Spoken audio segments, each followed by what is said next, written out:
Pourquoi je travaillerais pas pour la NSA? Ça, c'est une colle.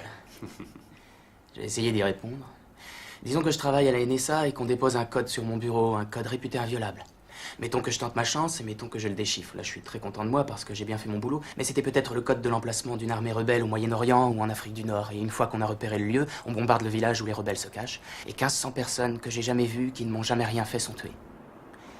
Et les politiciens, ils disent « Envoyez les marines s'assurer la sécurité parce qu'ils en ont rien à foutre. C'est pas leurs gosses qu'ils envoient se faire descendre. Comme eux, ils sont jamais allés au feu parce qu'ils étaient tous planqués dans la garde nationale.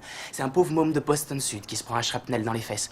Et il revient pour apprendre que l'usine où il travaillait s'est exportée dans le pays d'où il vient d'arriver. Et le mec qui lui a filé le shrapnel dans le cul, c'est lui qui a son job. Parce qu'il bosse pour 15 cents par jour sans pause pipi. Maintenant, il comprend que la seule raison qu'il y avait de l'envoyer là-bas, c'était de mettre en place un gouvernement qui nous vendrait le pétrole pour pas cher.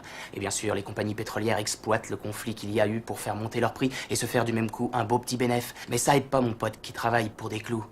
Ils traînent un max à livrer le pétrole, bien sûr. Peut-être même qu'ils vont employer un alcoolique comme capitaine, un buveur de martini qui s'amuse à faire du slalom entre les icebergs, jusqu'au jour où il en frappe un, le pétrole se déverse et ça tue toute vie dans l'Atlantique Nord. Alors là, mon pote est chômeur, il peut pas se payer de voiture et c'est à pied qu'il se cherche des jobs. Ce qui est pas marrant parce que le shrapnel qu'il a eu dans le cul lui a filé des hémorroïdes. Et puis en plus, il crève de faim parce qu'à la soupe populaire, on lui propose comme plat du jour de la morue de l'Atlantique Nord avec de l'huile de moteur. Alors qu'est-ce que j'en pense? Je vais attendre une offre meilleure. Je me dis, putain, je ferais peut-être aussi bien de descendre mon pote. Prendre son job, le filer à son pire ennemi, faire monter les prix, bombarder, tuer des bébés phoques, fumer de l'herbe, m'engager dans la garde nationale. Et puis je serais peut-être élu président.